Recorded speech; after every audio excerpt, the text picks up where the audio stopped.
La desnuclearización de Irán avanza bastante bien. Han tenido reuniones muy buenas, y ya veremos. Les golpeamos con fuerza durante 3 noches, como sabes. Pero ahora nos estamos entendiendo muy bien. Así que yo lo llamo desnuclearización.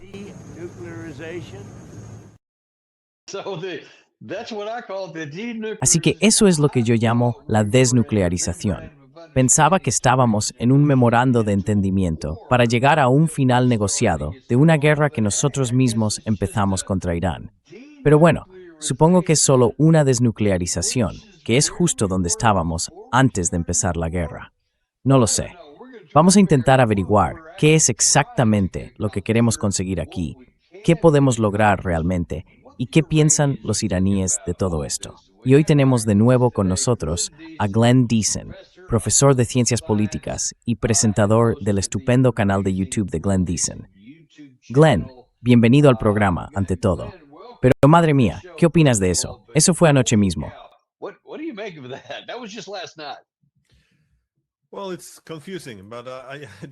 Bueno, es confuso, pero creo que eso forma parte del problema. La falta de una estrategia.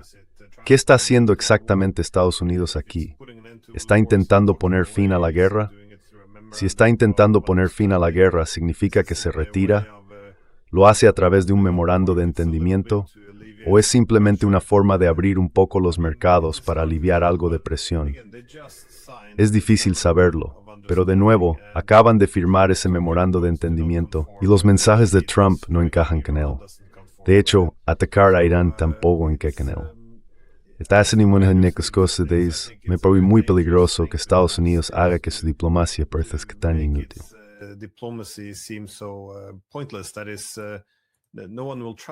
Es decir, que ya nadie va a confiar en los acuerdos que se firmen a partir de ahora.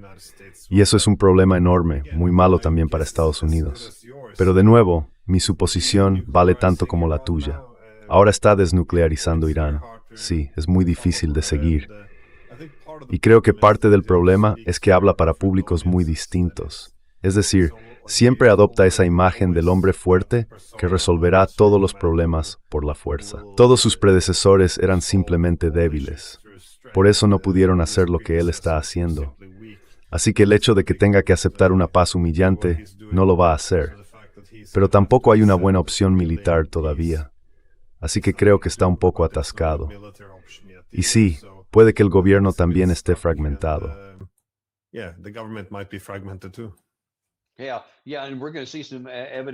Sí.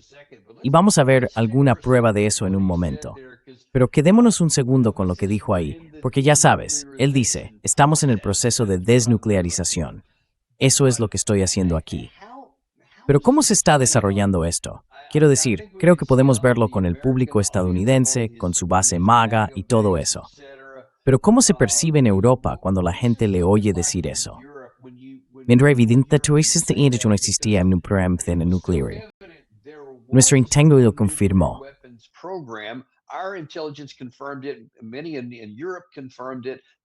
Muchos en Europa lo confirmaron. Los iraníes repitieron una y otra vez que sí lo hicieron. Y luego, después de que empezamos esta guerra, dijimos, bueno, en realidad no solo nosotros, el propio Trump dijo, bueno, la operación Martillo de Medianoche del año pasado destruyó por completo todas esas instalaciones y siguen enterradas bajo tierra. No han sacado ninguna, y así sucesivamente. Entonces, ¿cómo se explica que él diga, por un lado, que ya estaban destruidas y para otro que estamos en proceso de desnuclearizar algo, según eso no destruyeron? ¿Cómo se concilia esa contradicción? Bueno, ¿sigues buscando alguna razón o algo de coherencia? Tienes 2 doctorados, tío. Por eso cuento contigo. No creo que lo vayas a encontrar, la verdad. Mira, esto es lo que él dijo durante la guerra en junio, que su potencial nuclear había sido completamente destruido. Y de repente pasamos de eso a decir, bueno, tenemos que atacar una vez más para asegurarnos de eliminarlo todo. Y aún ahora, sí, siguen hablando de destruir algo que según ellos mismos ya estaba destruido. Pero ese es el problema con Trump, porque para poder retirarse después de la guerra de junio, tuvo que proclamar una victoria total.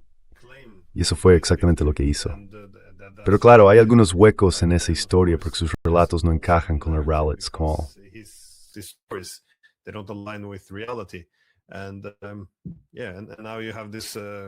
Y ahora tenemos este problema. Se suponía que toda la desnuclearización debía lograrse. No se pudo conseguir por la vía militar, y eso ya ocurrió 2 veces. Así que ahora debía lograrse mediante la diplomacia, pero los iraníes no han aceptado a qué se está refiriendo. Y como decías, nunca existió ningún programa nuclear, ningún programa de armas nucleares. Así que cuesta mucho entender exactamente a qué se refiere. Pero no, una vez más, creo que simplemente está hablando en eslóganes, diciendo algo para su base, algo que parezca que sigue ganando. Pero más allá de eso, no le veo mucho sentido a nada de esto.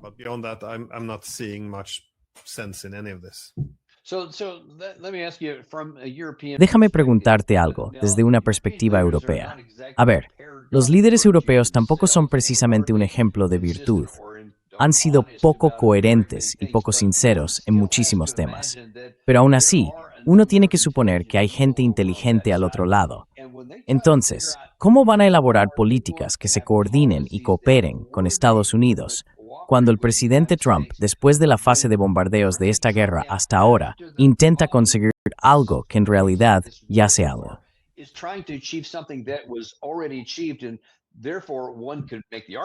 Y por tanto, uno podría decir, vale, pues asunto resuelto, porque ya se consiguió eso. Ellos no lo tenían y siguen sin tenerlo. Entonces, ¿ya hemos terminado aquí? Pero no hemos terminado.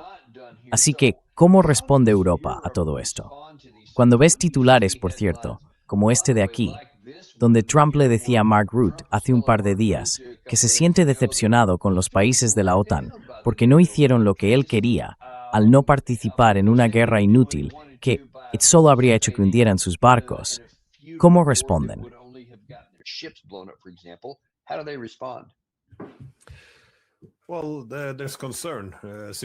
Bueno, hay preocupación simplemente porque, claro, no están de acuerdo con esa valoración. Dicen que la OTAN es una alianza defensiva, pero eso tampoco es del todo cierto. No fue una alianza defensiva cuando atacó Yugoslavia, tampoco lo fue cuando atacó Libia. Y desde luego no está actuando de forma defensiva en lo que está haciendo ahora en esta guerra contra Rusia. Así que no.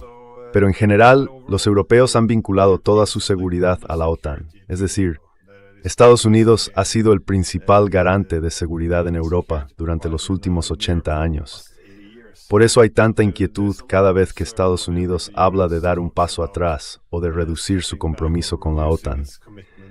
Y por eso, cuando Trump dijo que se sentía decepcionado con la OTAN, el secretario general, Mark Rutte, intervino de inmediato para subrayar que, bueno, sí habían contribuido.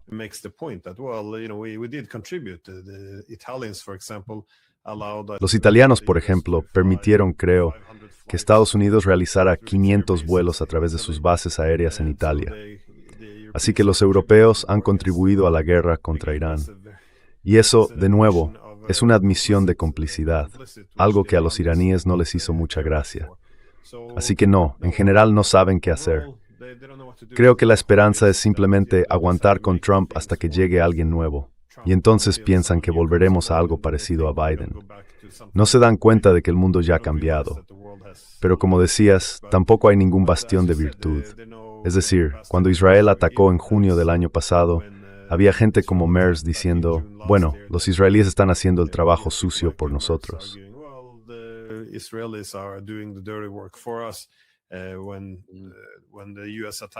Cuando Estados Unidos atacó de nuevo en febrero y luego otra vez, Merz se presentó como el principal defensor de Estados Unidos en esta guerra en Europa. Y claro, en cuanto las cosas empezaron a torcerse, de repente descubrieron su, digamos, virtud y su fortaleza. Descubrieron algo llamado derecho internacional y de pronto se volvieron críticos. Así que no hay principios ni moral ni nada parecido que guíe su comportamiento. Solo cálculos y también mucho pánico. Incluso, en un momento dado, llegaron a decir que durante las conversaciones con Irán, cuando los europeos no sabían lo que decía el memorando, apoyaron por completo la posición de Estados Unidos, aunque no tuvieran ni idea de lo que contenía.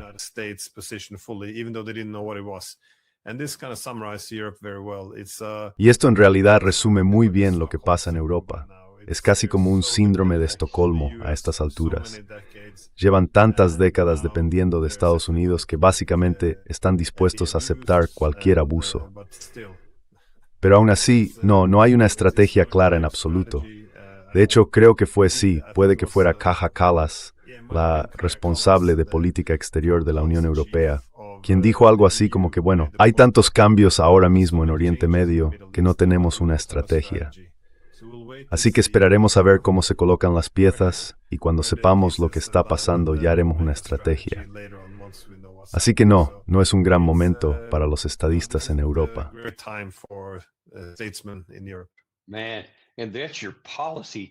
Vaya, y ese es tu responsable de política para la Unión Europea, haciendo una admisión bastante inusual. Es un poco refrescante oírlo decir en voz alta, en lugar de fingir, solo un poco, eso sí. Quiero entrar en el tema que has mencionado sobre la posible fragmentación, incluso dentro de la propia administración. Pero antes, porque afecta a todo, quiero echar un vistazo rápido a la política hacia Irán. Está claro que al principio no querían una guerra, hicieron todo lo posible.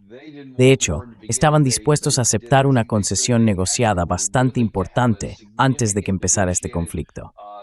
Ahora después, claro, dicen, bueno, ahora que estamos al mando, tenemos la ventaja y la flexibilidad con el estrecho de Hormuz y todo eso.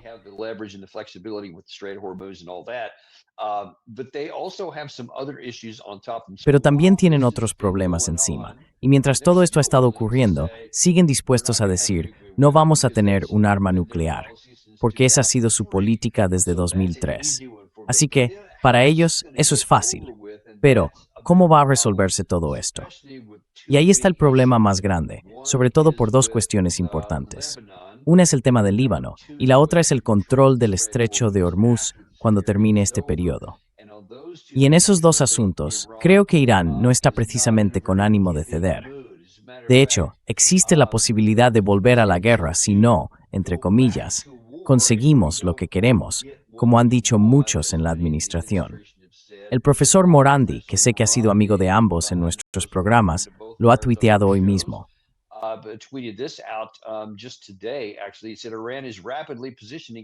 De hecho, dijo que Irán se está posicionando rápidamente para cualquier escenario en todo el país.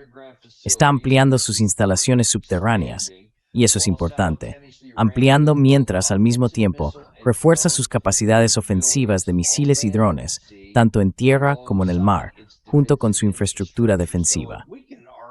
Así que podemos decir, con bastante fundamento, que fueron esas instalaciones subterráneas y el uso combinado de drones y misiles lo que les permitió resistir todo lo que Estados Unidos e Israel lanzaron contra ellos y lo que les ha permitido mantener ese férreo control sobre el estrecho de Hormuz. Si ahora están ampliando todo eso, ¿existe alguna posibilidad de que volvamos a una guerra más adelante para terminar el trabajo?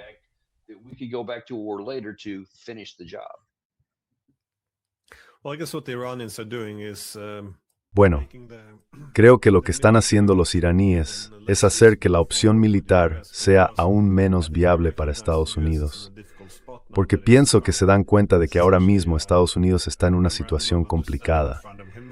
Es decir, Trump tiene básicamente un memorando de entendimiento delante de él, firmado, pero que en realidad no puede aplicar. No va a entregar $300 mil millones a Irán. No va a normalizar las relaciones con Irán. Así que es muy poco probable que esto llegue a cumplirse. Aún así, es un gran paso. Puede ser beneficioso para Irán que se haya firmado. Reconoce que tiene una posición nueva, más elevada. Pero en conjunto, creo que ellos entienden que esto es sobre todo para ganar tiempo. Esa fue también la experiencia rusa. Es decir, firmas un acuerdo de paz, ganas algo de tiempo para reorganizarte, reagruparte y posiblemente volver a atacar.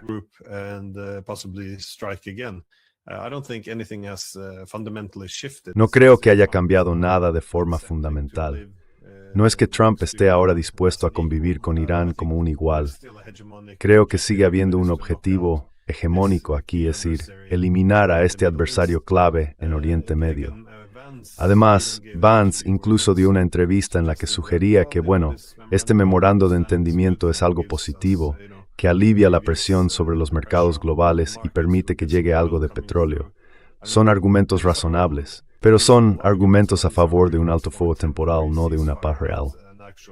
Y de hecho, si nos basamos en su experiencia, los iraníes firmaron el JCPOA bajo un acuerdo de este tipo.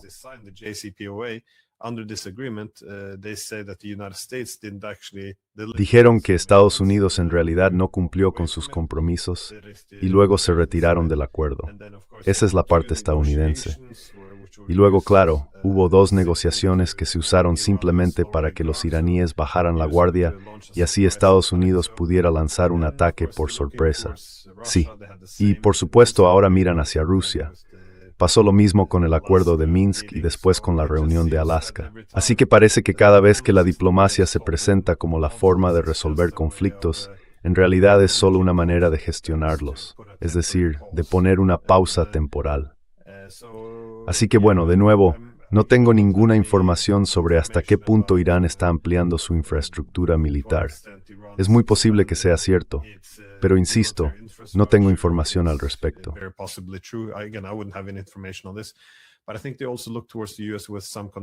Pero creo que también miran a Estados Unidos con cierta preocupación. Es decir, quizá Estados Unidos llegue a la conclusión de que hoy no puede eliminar a Irán, pero tal vez quiera preparar el terreno, hacerlo más favorable. Así que podría poner una pausa en la guerra y acabar primero con Líbano, es decir, eliminar a Hezbollah y luego quizá también a Irak, presionando al gobierno allí para que se deshaga de los grupos proiraníes y de los terroristas. En definitiva, empezar a configurar la región de una forma más favorable para Estados Unidos de cara al próximo ataque. Así que creo que eso es lo que los iraníes probablemente entienden, que esto no es una paz real. Pero si hay una pausa temporal, aprovecharían también esa oportunidad para prepararse para la próxima guerra.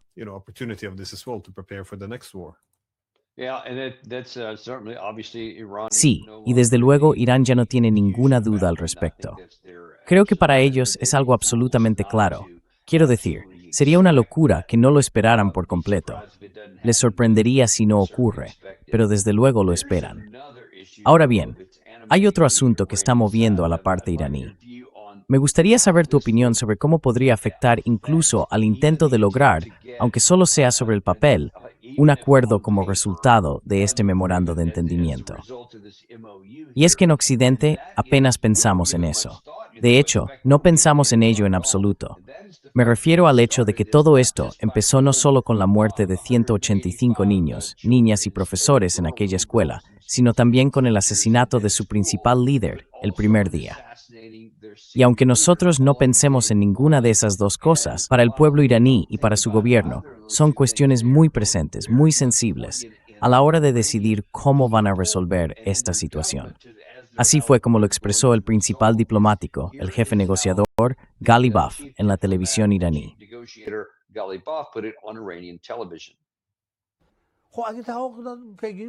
Bueno, si lo piensas, no es gran cosa. La exigencia de nuestro imán es la libertad de Quds. Tenemos que preservar el territorio del Líbano. No podemos hacerlo con un eslogan vacío de sangre. Tenemos que hacerlo con poder, porque nuestro enemigo no entiende otro lenguaje que el del poder.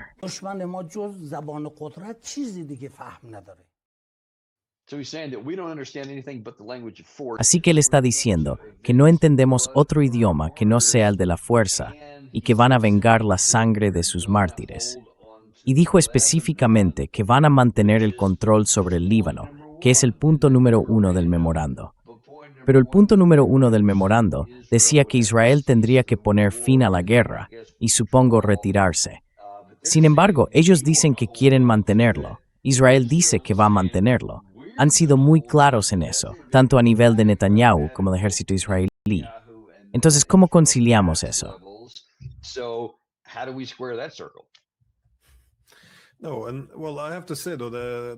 No, y bueno, tengo que decir que los israelíes lo han hecho muy bien, la verdad, al firmar este acuerdo con el gobierno libanés. Porque claro, no solo han dejado al Líbano en una situación que podría llevar a una guerra civil, en la que el ejército libanés, en lugar de defender el sur del país, podría acabar usándose contra los enemigos de Israel, es decir, contra Hezbollah y otros grupos afines. Así que sí, diría que ha sido una jugada bastante astuta. Una buena maniobra, no desde un punto de vista moral o normativo, pero buena al fin y al cabo. Pero no, creo que esto no cambia nada. No van a rendirse.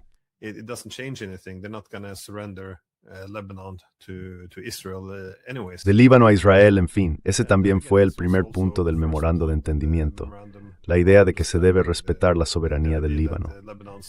Pero sobre el lenguaje, creo que hubo algunos comentarios de Vance o de otras personas de la administración diciendo que cuando se reunieron con los iraníes, seguían mostrando cierta hostilidad hacia Estados Unidos. Pero esto no es un juego de ordenador. Su país ha sido realmente bombardeado y han sufrido mucha muerte y destrucción. Si hay estadounidenses escuchando, recordarán los atentados del 11 de septiembre y cómo eso despierta emociones muy fuertes.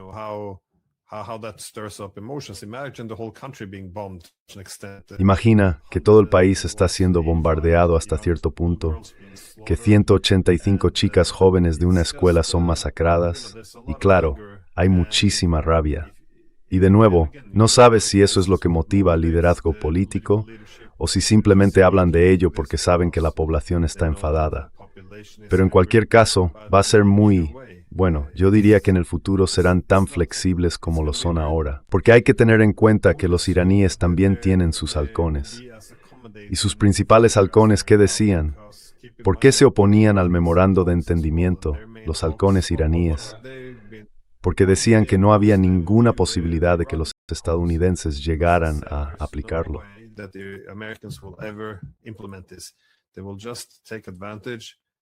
Solo aprovecharán la pausa para reagruparse y volver a atacar. ¿Y por qué deberíamos aceptar eso? Ahora estamos en una posición más fuerte. Entonces, ¿por qué íbamos a darles ese respiro para que se reorganicen y ataquen de nuevo? Y ahora, básicamente, los sectores más duros van a salir muy reforzados, porque eso es exactamente lo que está ocurriendo. Así que se demostrarán en lo cierto. Y quienes hablan de paz y de diplomacia quedarán en evidencia. De nuevo, hay muchos paralelismos con la guerra con Rusia, porque esto es lo que los europeos repiten una y otra vez. Necesitamos un alto el fuego, necesitamos un alto el fuego. Pero todo el mundo sabe que no se va a usar para negociar. Se va a usar para armar a Ucrania y alargar la guerra. Todo el mundo lo sabe.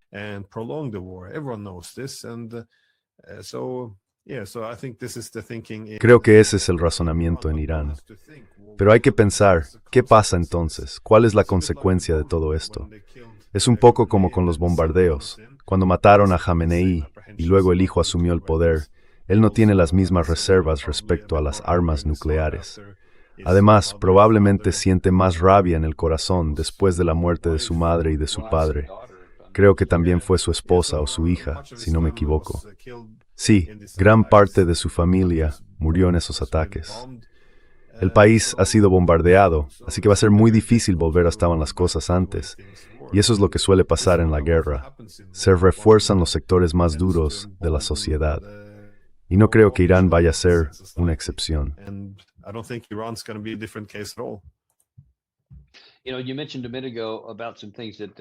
Hace un momento mencionabas algunas cosas que dijo el vicepresidente Vance sobre el memorando de entendimiento y cómo eso encaja exactamente con lo que comentabas desde la perspectiva más belicista respecto a Irán.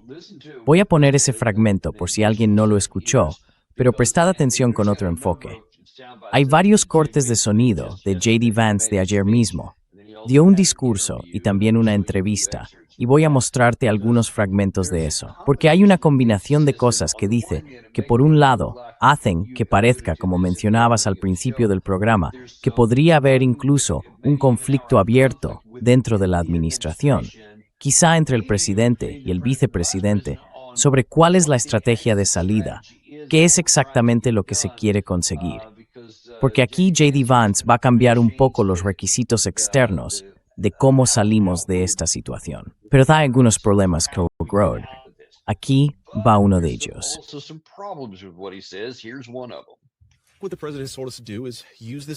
Lo que el presidente nos ha pedido es que usemos este memorando de entendimiento para, digamos, reactivar la economía mundial del petróleo, reponer algunas reservas y luego ver cómo evoluciona la situación.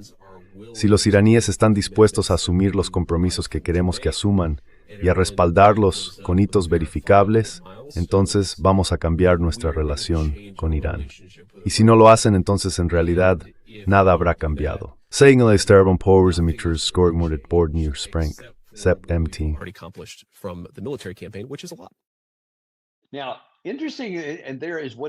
Ahora, lo interesante es tanto lo que no dijo como lo que sí dijo.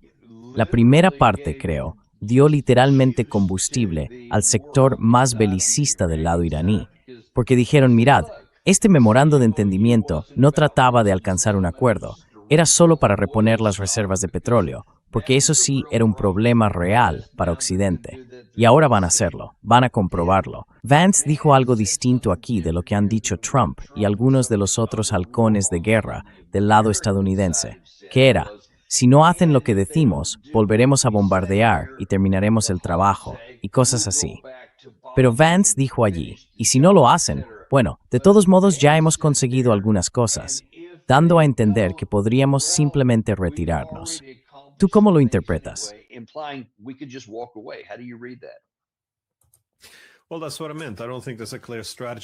Bueno, eso es lo que quería decir. No creo que haya una estrategia clara.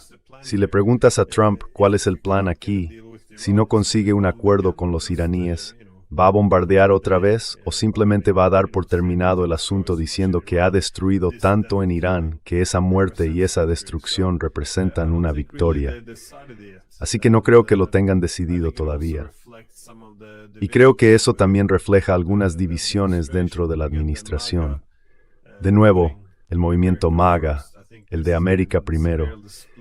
Creo que esta guerra lo ha dividido profundamente, como en realidad todas las guerras, porque se suponía que Estados Unidos ya no iba a hacer más guerras de cambio de régimen. Y creo que Vance claramente pertenece más a los verdaderos America First, los que querían poner fin a la guerra, los que no querían poner a Israel por delante de Estados Unidos.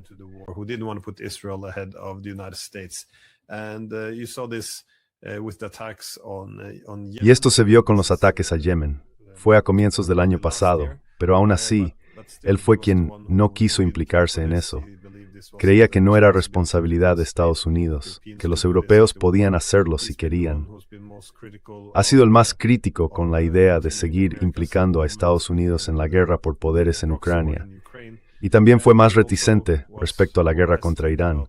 Así que sí, creo que muchos de ellos están empujando en esa dirección. Por eso, cuando Trump endureció su discurso contra Israel, Vance y otros vieron una oportunidad, que eso podía abrir cierto espacio entre Estados Unidos e Israel, para que Washington tuviera más margen de maniobra y no tuviera que alinear siempre sus políticas con las de Israel. Así que no, creo que está bastante claro que hay divisiones, pero eso era de esperar.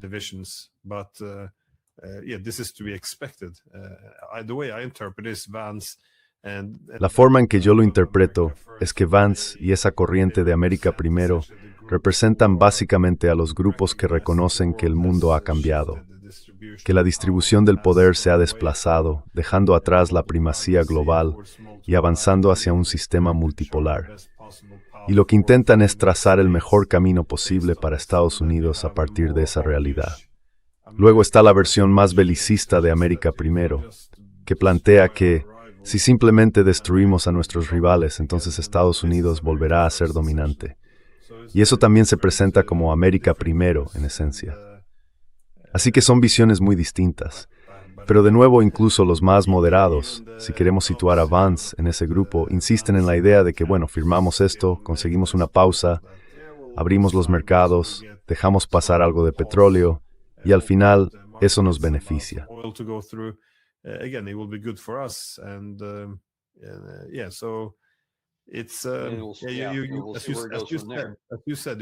Como decías, puedes imaginarte cómo se percibe esto en Irán, porque no hace falta una propaganda elaborada desde allí cuando el liderazgo de Estados Unidos se sirve en bandeja de oro. Sí, basta con aprovechar lo que están diciendo, apoyarse en eso y ya está.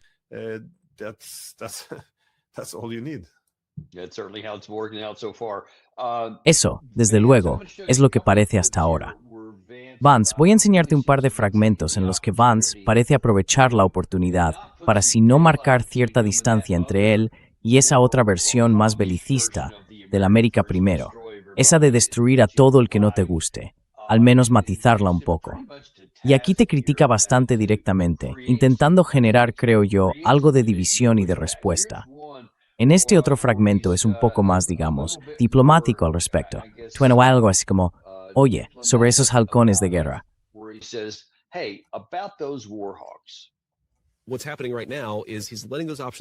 Lo que está pasando ahora mismo es que él está dejando que esas opciones se desarrollen en un entorno donde hay mucha menos presión sobre la economía energética mundial. Mi mayor frustración con los críticos de derechas respecto a lo que hemos hecho en los últimos meses en Irán es que no se dan cuenta de hasta qué punto estaban perdiendo por completo el argumento político, precisamente por lo que estaba ocurriendo en los mercados energéticos globales. Así que lo que ha hecho el presidente de Estados Unidos, hablamos de esos críticos que piden más bombardeos, su actitud es simplemente tirar bombas y tirar bombas, sin poder explicar realmente con qué objetivo. El presidente lo que dice es, estoy dispuesto a lanzar bombas, y ha demostrado claramente que está dispuesto a hacerlo, pero solo si eso sirve a un propósito concreto. Y lo que está haciendo ahora es reducir mucha de la presión sobre la economía mundial, especialmente sobre la economía energética, sin renunciar a ninguno de sus logros y manteniendo abiertas muchas opciones. Creo que es una posición muy buena para nosotros.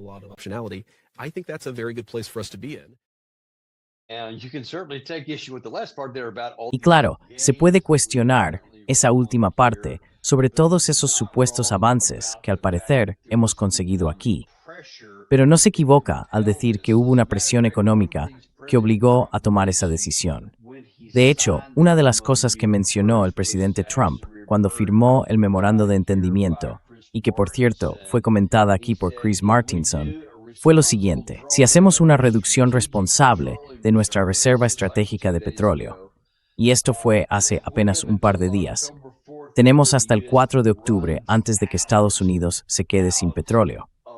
Si se respetan los mínimos del Departamento de Defensa, que reservan 243 millones de barriles solo para uso militar, entonces con el ritmo actual solo tenemos hasta el 10 de julio, es decir, dentro de 10 días.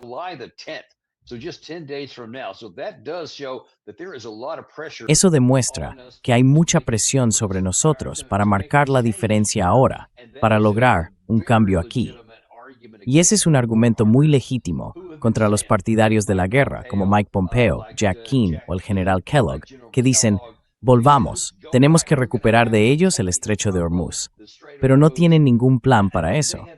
¿Qué te parece a ti, como alguien del mundo occidental, del lado europeo, cuando oyes a esta gente seguir diciendo, incluso hoy, que hay que volver y terminar el trabajo, cuando no fuimos capaces de hacerlo la primera vez, teniendo todas las ventajas del mundo?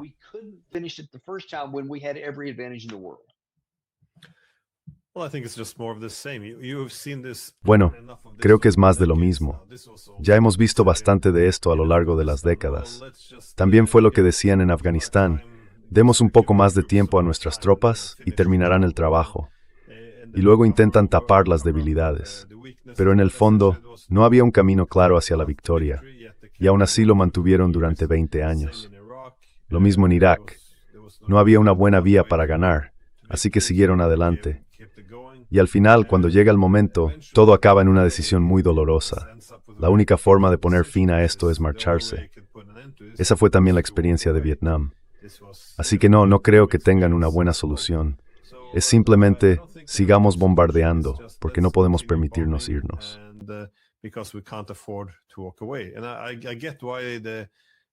Y entiendo por qué el resultado de todo esto no es el ideal. De hecho, ni siquiera supone volver al statu quo. Ese statu quo ya ha desaparecido. Esto va a elevar de forma significativa la posición de Irán en Oriente Medio. Si mantiene el control del estrecho de Hormuz, eso se convierte en una enorme fuente de influencia. y muchos de los países del Golfo tendrán que adaptarse a esta nueva realidad. Así que el papel de Estados Unidos en la región podría verse muy reducido como consecuencia. Comprendo por qué no resulta atractivo, por eso no lo quieren. Pero si vas a la guerra con un país tan grande como Irán, necesitas una estrategia clara. ¿Qué esperas conseguir? ¿Cómo piensas lograrlo? Y como decías, yo no he visto ningún plan.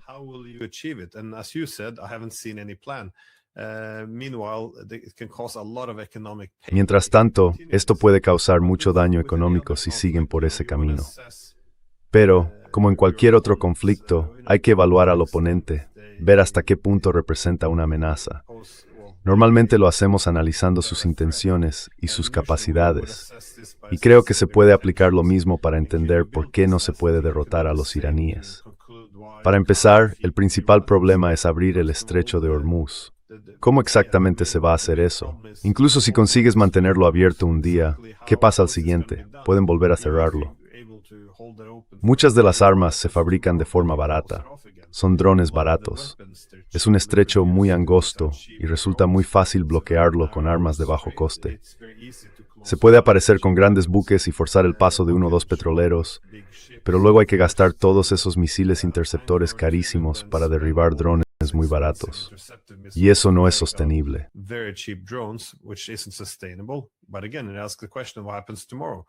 Pero de nuevo la pregunta es, ¿qué pasa mañana? No tiene ningún sentido. No hay nada que se pueda hacer realmente para debilitar las capacidades iraníes. También porque las instalaciones de producción no son grandes fábricas que se puedan bombardear. Por la tecnología y la producción, que son bastante simples, todo puede estar muy descentralizado, así que no se pueden eliminar esas capacidades. Además, los iraníes tienen un inventario enorme, y eso es algo contra lo que no se puede hacer gran cosa. Uno puede presumir todo el día de que no tienen marina ni fuerza aérea, o de que lo hemos destruido todo. Pero aunque eso fuera cierto, no necesitan una gran marina ni una gran fuerza aérea para cerrar el estrecho de Hormuz. Y el segundo aspecto, aparte de las capacidades, sería la intención.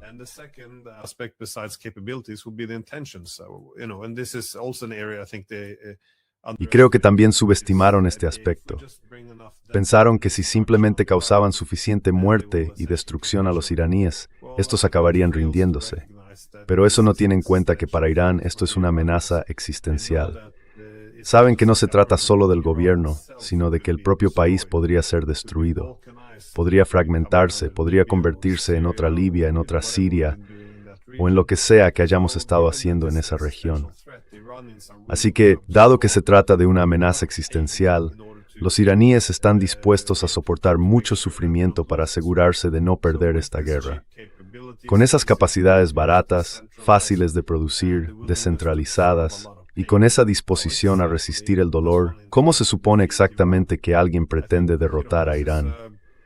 Creo que es una pregunta razonable, y debería responderse antes de comprometer a Estados Unidos en lo que probablemente sería otro desastre.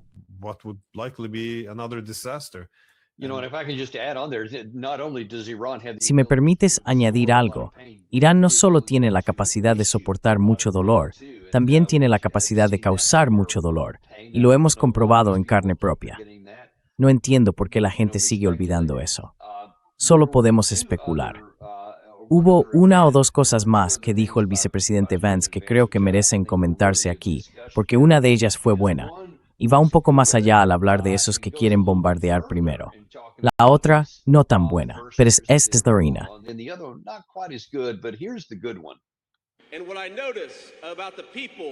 Y lo que noto de la gente que critica al gobierno por negociar es que son exactamente los mismos que, por ejemplo, nos animaban a ir un poco más allá y lanzar unas cuantas bombas más en lugares como Afganistán.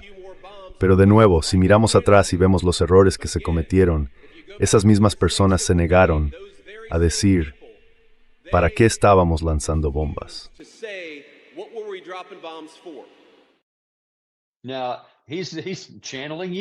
Ahora, está canalizando un poco tu punto de vista al volver al ejemplo de Afganistán y mencionarlo con toda la razón. Y lo hace delante de las tropas, así que va a tener una audiencia receptiva, gente que lo vivió en primera línea, como me pasó a mí cuando estaba en servicio activo. Creo que van a reaccionar bien a eso. Y planteo una pregunta muy válida. Eso no funcionó entonces. ¿Por qué crees que va a funcionar ahora? La diferencia en este caso es que, a diferencia de Afganistán, donde los talibanes solo podían colocar bombas en las carreteras o complicar la vida, estos tipos pueden lanzar misiles ofensivos por toda la región. ¿Hasta qué punto crees que eso refuerza el argumento, teniendo en cuenta lo que Irán es capaz de hacer contra nosotros y contra nuestros aliados en la zona?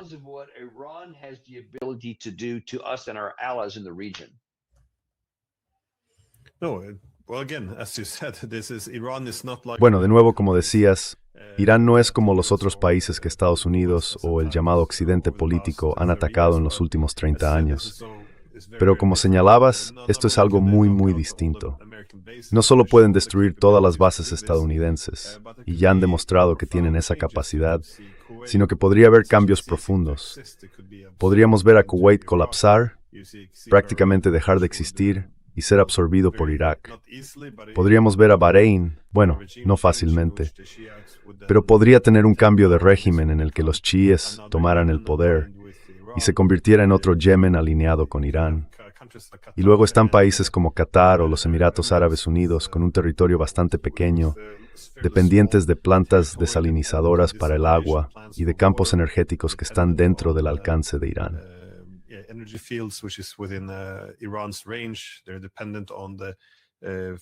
Ahora dependen del corredor marítimo que está bajo control iraní, y se puede decir que en gran medida lo mismo ocurre con Arabia Saudí. Así que Irán podría paralizar toda la región. Por eso, esa idea de que basta con lanzar unas cuantas bombas más o incluso bombardear la isla de Karg, esas brillantes ideas, hay una razón por la que nunca se ha hecho. Es porque la represalia de Irán sería tan extrema que transformaría por completo la región. Así que sí, creo que, como decías, esto tiene que ver con las tropas, con la gente que pide ir a la guerra. Tienen que ser capaces de justificarlo, de explicar por qué. Quiero decir, si realmente beneficiara a Estados Unidos, si dejamos la moral y todo eso a un lado, si hubiera una estrategia clara de cómo va a funcionar, entonces, bueno, se podría hablar. Pero no existe tal cosa.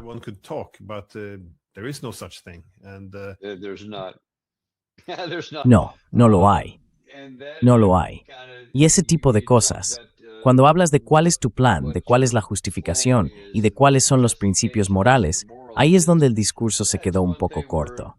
Y me imagino que parte del público probablemente puso los ojos en blanco, pensando que ya iban a aplaudir cuando mencionó lo anterior, pero luego añadió otra más sobre la administración actual y sus justificaciones.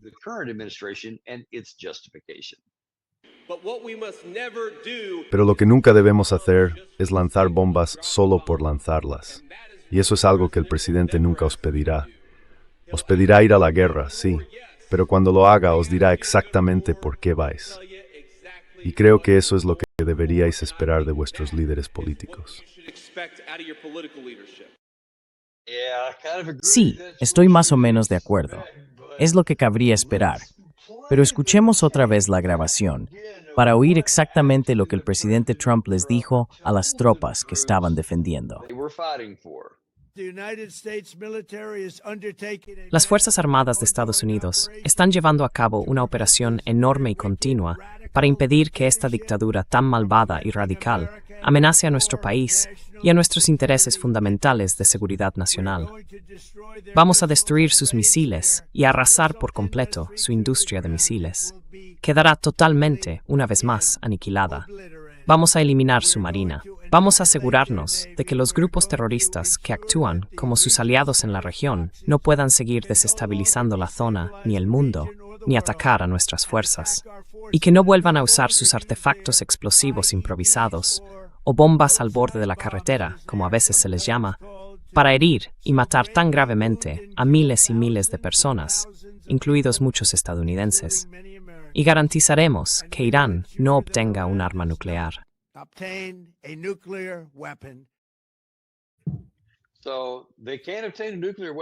Así que no pueden obtener un arma nuclear que no tenían. Vamos a destruir su marina, cosa que no hicimos. Hundimos varios barcos, pero no las lanchas rápidas que controlaban el estrecho. Vamos a eliminar sus misiles de largo alcance. Apenas los tocamos y vamos a acabar con todos sus grupos aliados, lo cual, desde luego, no hemos hecho. Aparte de eso, todo se logró. ¿Cómo defiendes eso cuando intentas decir que no vamos a hacerlo?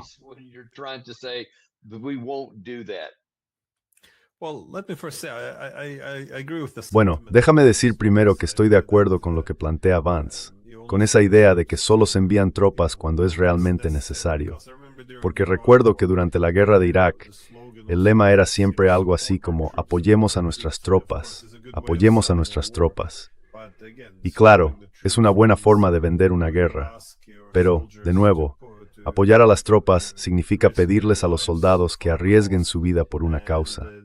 Y ese es el compromiso que asumen los soldados y también el gobierno. Apoyar a las tropas quiere decir que solo las pondrías en peligro si de verdad hace falta. Así que creo que ese es un punto importante que plantea Vance, que en el fondo ese es el contrato social por parte del gobierno, no enviarlas a la guerra si no es necesario.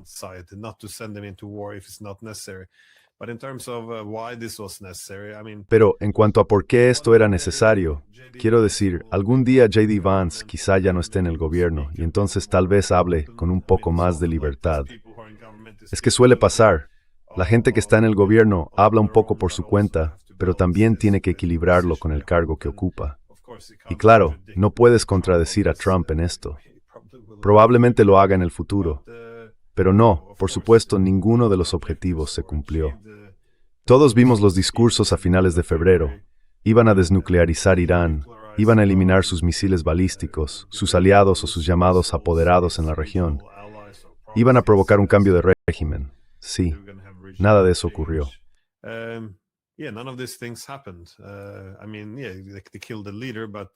Quiero decir, sí, mataron al líder, pero el gobierno sigue ahí. Sí. Y el programa de armas nucleares, bueno, en realidad nunca hubo un programa de armas nucleares, como confirmó la inteligencia estadounidense. Ahora, claro, las cosas han cambiado. Mucha gente está diciendo que deberíamos tener un arma nuclear, y no es difícil entender por qué. ¿Por qué querrías un disuasivo tan potente si tienes al ejército más poderoso del mundo aparentemente decidido a destruir tu país? ¿Por qué no ibas a buscar un disuasivo? Así que ahora, de repente eso resulta mucho más atractivo. Además, los misiles balísticos, incluso fue Trump quien dijo que, bueno, en cierto modo necesitan misiles balísticos porque los saudíes los tienen.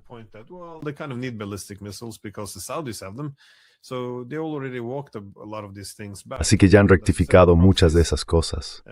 Y como dije, los grupos aliados, no van a retirarse del Líbano. Tampoco van a irse de Yemen. Es absurdo. Y tampoco van a abandonar Palestina. Así que no se ha cumplido ninguno de los objetivos. Y de hecho, lo peor de todo fue el tema nuclear. Antes no necesitaban un arma nuclear. Ahora puede que sí la necesiten, después de todo. Es un desastre enorme. Si Irán llega a conseguir armas nucleares por culpa de esto, probablemente se produzca una expansión masiva en la región. Así que no, ha sido una guerra desastrosa en todos los sentidos. Pero claro, si eres el vicepresidente, tienes que vender la guerra, y supongo que eso es lo que está haciendo.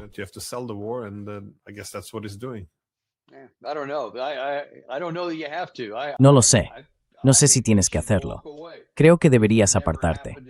Nunca ha pasado en la historia de Estados Unidos, pero si de verdad crees en eso, ya, fácil decirlo para mí, creo que quizá deberías irte.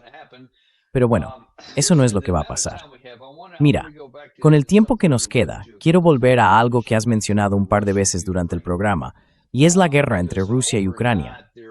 Porque anoche hubo un ataque importante, de hecho, una destrucción muy seria. Según los medios de Kiev, durante la noche, un gran ataque ruso con misiles y drones sobre la ciudad causó al menos 18 muertos y unos 90 heridos. Y como se puede ver en esa foto que tenemos ahí al fondo, hubo muchos objetivos civiles alcanzados.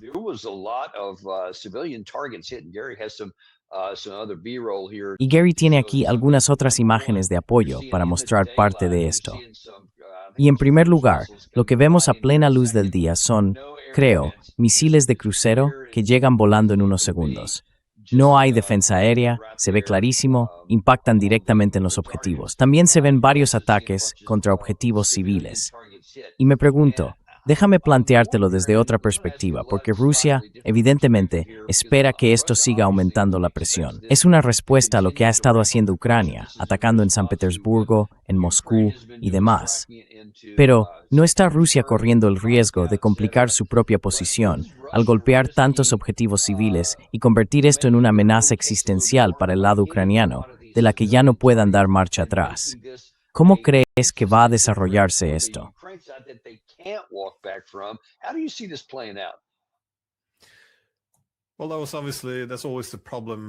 Bueno, claro, ese es siempre el problema con la escalada. Hace que sea más difícil dar marcha atrás. De hecho, hubo algunos informes cuando Rusia invadió Ucrania por primera vez, allá por 2022. Una vez más, en los medios había una especie de consenso en torno a la idea de que se trataba de una invasión a gran escala, pero eso no era cierto. De hecho, se vio que creo que en el primer mes, los rusos lanzaron menos bombas que Estados Unidos en el primer día de Irak. Así que fueron más contenidos. Y no porque tengan una naturaleza mejor que la de Estados Unidos, no es eso. Fueron más contenidos porque, como decías, si hubieran hecho bombardeos más intensos, con más muertes y destrucción, la diplomacia después habría sido mucho más difícil.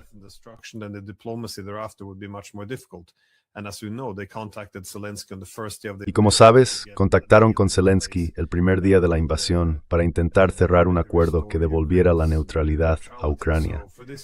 Por eso no es buena idea atacar con demasiada agresividad. Y de nuevo, tú y yo ya hablamos de eso. Lo mismo pasa con Irán. Cuando matas a tanta gente, es muy difícil conseguir buena voluntad por parte de los iraníes. Así que, por supuesto, esta escalada por parte de Rusia tendrá un coste, tanto en las posibles vías diplomáticas como en lo que Ucrania esté dispuesta a hacer. Y esa es una de las razones por las que han sido más contenidos. Y sé que esto no es algo popular de decir en Occidente, donde se nos dice que Rusia está cometiendo un genocidio, todo eso.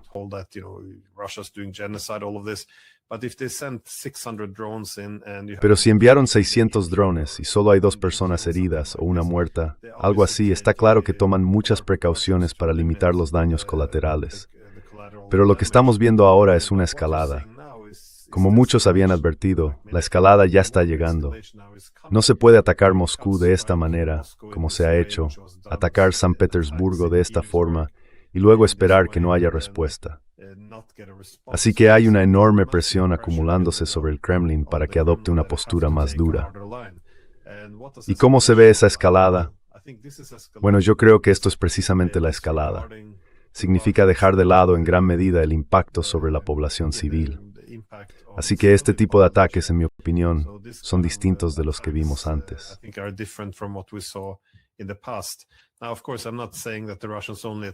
A ver, por supuesto, no estoy diciendo que los rusos solo atacaran infraestructuras civiles. Digo que ellos, además de edificios, también fueron sobre todo a por centros logísticos, plantas industriales. Atacaron instalaciones energéticas. Por alguna razón, ahora también incluyen las gasolineras en todo esto.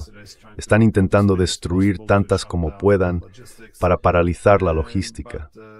Pero sí, creo que esto es lo que vamos a ver más a partir de ahora. La guerra se va a volver mucho más fea. Puede que estén intensificando ahora la guerra contra los ucranianos, pero también podríamos ver quizá más sabotajes dentro de Europa. Podría haber ataques con drones, con una negación plausible. De nuevo, es solo una especulación, todavía no ha pasado. Pero creo que está claro que hemos cruzado una línea roja para los rusos. Déjame hacerte una pregunta.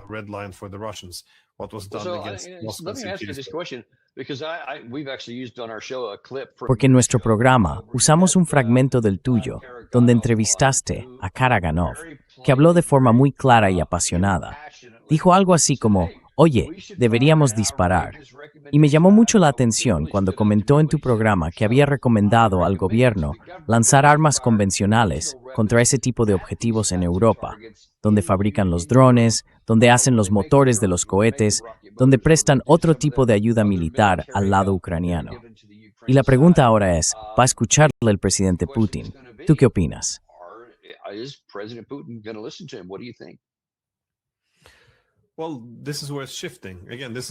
Bueno, aquí es donde está cambiando la situación. Y de nuevo, este es el problema. que los halcones acabarán ganando el debate, porque una vez más, esto viene de muy atrás. Recuerdo que escribí un artículo en 2016. Se titulaba algo así como Putin es la última alternativa pro-occidental en Rusia. Y lo que quería destacar era la presión a la que él estaba sometido entonces, porque todos los halcones en Rusia decían, ¿qué estamos haciendo? ¿Por qué estamos, básicamente, mirando y dejando que la OTAN se refuerce? Porque sabían que la OTAN nunca permitiría que Ucrania aplicara los acuerdos de Minsk. Nunca permitiría que se recuperara la neutralidad ni que se alcanzara la paz. Así que decían, este es el momento de prepararse para la guerra. ¿Qué está haciendo el presidente?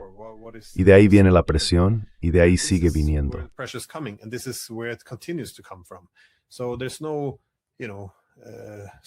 Así que no hay, ya sabes, una oposición liberal de corazón blando. La oposición principal viene de los halcones. Y como decía Karaganov, por cierto, él fue el principal que presionó con fuerza para que Putin cambiara la doctrina nuclear de Rusia para bajar el umbral del uso de armas nucleares. Yo voy a las reuniones de Valdai todos los años y vi allí durante al menos 2 años seguidos cómo Putin le decía a Karaganov, no podemos, vamos a mantener nuestra doctrina nuclear actual. Al final acabaron cambiándola.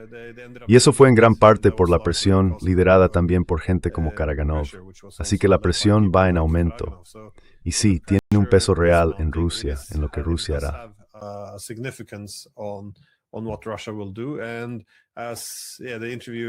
Y mientras el entrevistador en cuestión, Karaganov, hacía su planteamiento, antes, cuando decía que había que atacar las instalaciones de producción en Alemania y en otros lugares, era una voz minoritaria. Ahora sostiene que representa a la mayoría. Así que la presión sobre el Kremlin para hacer más va en aumento. Puede que todavía no estén preparados para atacar Alemania o sus centros de producción, pero bastaría con otro ataque como el que ocurrió en Moscú para que probablemente se vieran obligados a hacerlo. No sé si lo has visto. Unos bromistas rusos llamaron al asistente del presidente de Estonia, y el vídeo se publicó hace solo unas horas. No lo he visto. Pues básicamente, el asistente del presidente estonio habla de cómo les ayudarán con las coordenadas cuando ataquen San Petersburgo.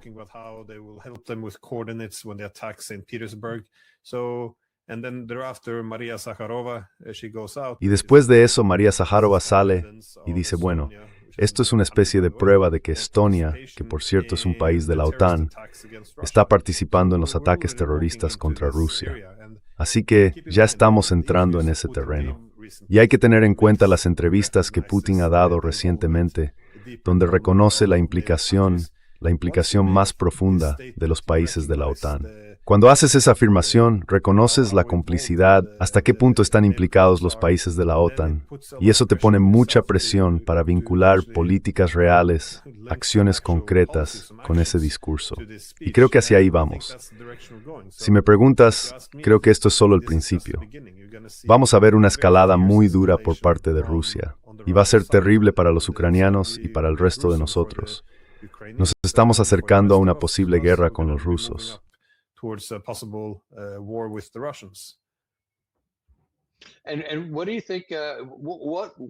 ¿Y tú qué piensas? ¿En qué te fijarías? Porque llevas años siguiendo todo esto, incluso antes de que empezara realmente la guerra. ¿Qué te imaginas que podría ser ese punto de no retorno, lo que haría que Rusia atacara algo dentro de la OTAN? ¿Sería un golpe más grande en Moscú? ¿Algo más importante?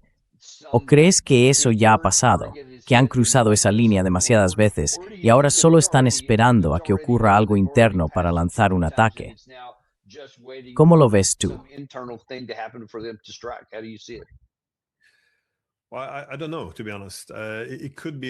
No lo sé, sinceramente.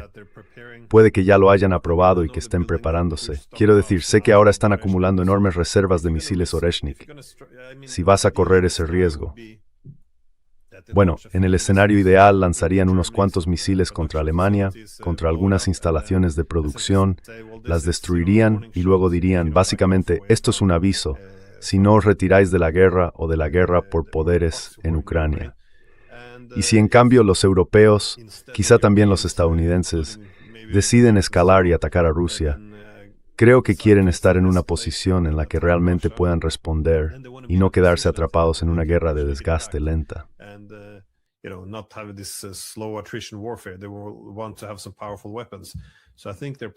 Quieren tener armas potentes, así que creo que probablemente se están preparando para, quiero decir, los europeos están poniendo fechas para una guerra con Rusia, así que sé que los rusos se están preparando. Pero si ya han tomado la decisión o si están esperando otra escalada, no lo sé. Habrá que verlo. Bueno, el Kremlin no me llama, así que no tengo ni idea. Sí, claro. Pero hasta ahora hay que preguntarse cuánto tiempo puede mantenerse la contención. Ten en cuenta que el año pasado atacaron la disuasión nuclear de Rusia. Y según dice el FSB, el MI6 británico dice implicado, Occidente de Putin, atacaron Moscú de esa manera.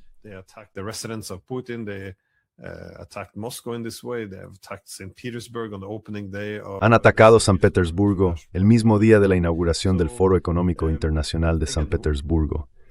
Así que, de nuevo, si eso no les ha hecho entender que tienen que escalar o responder, entonces no sé qué lo hará.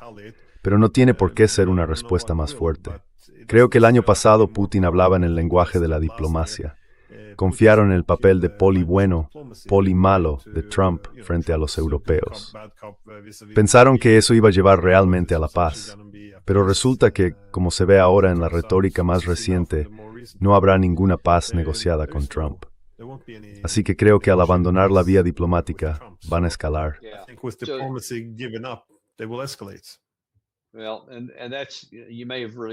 Bueno, y quizá, sin quererlo, ya me hayas respondido a la pregunta, que era más o menos la última. Como historiador y como alguien que ha prestado mucha atención a la historia europea, al inicio de la Primera Guerra Mundial, al inicio de la Segunda, y a todo lo que ocurrió entre ambas, y usando todo eso como lente para mirar dónde estamos ahora, teniendo en cuenta además lo que dijo Rubio hace unas 2 semanas, que hemos elegido un bando y estamos del lado de Ucrania. Es decir, ni siquiera mantenemos la apariencia de intentar una solución negociada, como tú mismo sugerías. Viendo lo que dice Rusia, lo que dice Zelensky, lo que están haciendo los europeos, tienes la sensación de que ya hemos pasado el punto de no retorno y que podría haber literalmente otra guerra continental en Europa, una que muy fácilmente podría volverse nuclear. ¿O crees que todavía hay alguna posibilidad de evitarlo de alguna manera?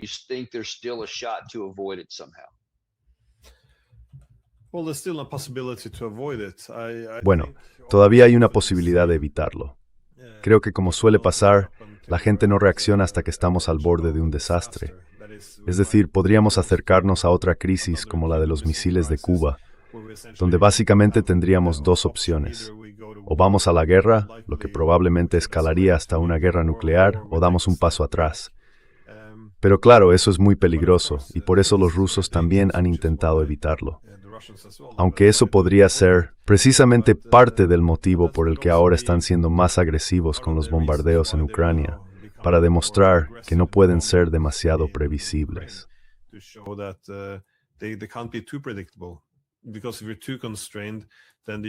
Porque si estás demasiado limitado, entonces tanto los europeos como los estadounidenses pensarán que tienen el control de la escalada, que pueden golpear un poco dentro de Rusia, medir exactamente cómo responderá Moscú y luego lograr una desescalada.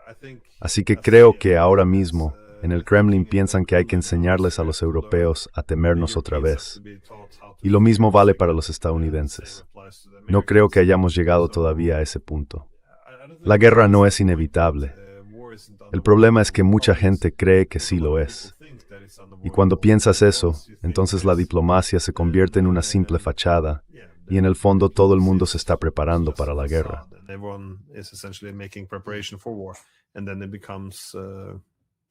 Y entonces se vuelve, sí, inevitable. Pero no creo que hayamos llegado del todo a ese punto todavía, aunque desde luego vamos camino de ello. Quiero decir, si escuchas a los políticos europeos, nadie habla de paz. Al menos Trump habla con los rusos. Los líderes europeos no han hablado con Rusia desde 2022. Llevamos más de 4 años boicoteando la diplomacia. En Europa es polémico incluso sugerir que quizás sea buena idea hablar con tu adversario, sobre todo cuando de la mayor potencia nuclear del mundo. Pero no, también estamos condenados a tener una clase política muy inútil, y eso hace que todo esto sea aún más peligroso.